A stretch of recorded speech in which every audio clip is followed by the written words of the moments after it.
আজ মায়ের মন্দিরে শ্রী বিশ্বজিৎ মহারাজ, সেখানে গিয়ে এক অদ্ভুত অনুভূতি হলো এবং সেখানে গিয়ে আমরা ভবা পাগলায়ের যে সমাধি মন্দির রয়েছে সেটা দর্শন করলাম এবং দেখলাম তারই একজন মানে ভক্ত, তিনি ভবা পাগলার সমাধি মন্দিরে বসে বসে ভবা পাগলাকে গান শোনাচ্ছে এবং সেই মন্দিরের যে মাহাত্ম্য, হ্যাঁ মন্দিরের যে কী মাহাত্ম্য আছে সেই মাহাত্ম্য একজন ভক্তের মুখ থেকে শুনে আমরা তো অবাক হয়ে যাচ্ছি যে না এরকমও হয়।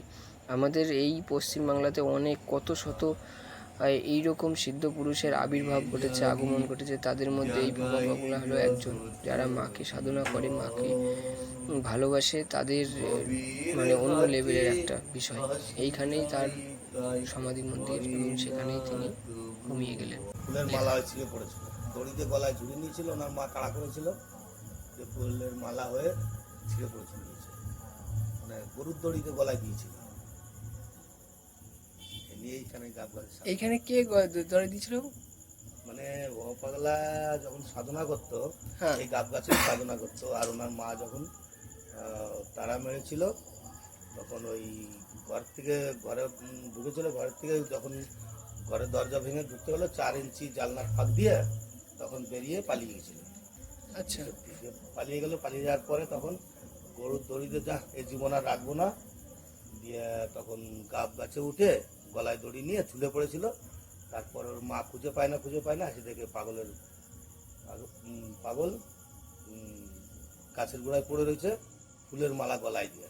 তখন ওর মা জিজ্ঞাসা করে কি হয়েছিল, গয় সুন্দরী তখন বলছে যে মা আমাকে তুমি তাড়া করেছো, আর আমি ওই গরুর দড়ি নিয়ে ঝুলে পড়েছিলাম গাব গাছে উঠে, আর আমি দেখি এইভাবে তারপর আমি কিছু জানি না।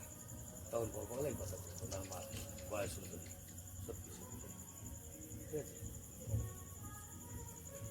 জয় বাবা, যদি কোনো ভুল বলে থাকলে অপরাধ ক্ষমা করবে বাবা। এখন তো এই গাছটা অনেক ছোট না, এই গাছটা তো এখন অনেক ছোট। এর তো ছোট, হয়তো গাছ বিশাল বড় গাছ ছিল। আচ্ছা, গাছ ছিল, মারা গেছে, 3টে ফল হয়েছিল, তারপর থেকে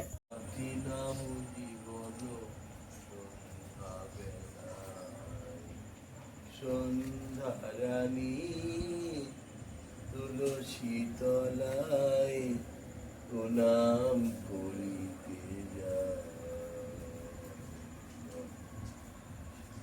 এসো মা কালী, শুনো মা গো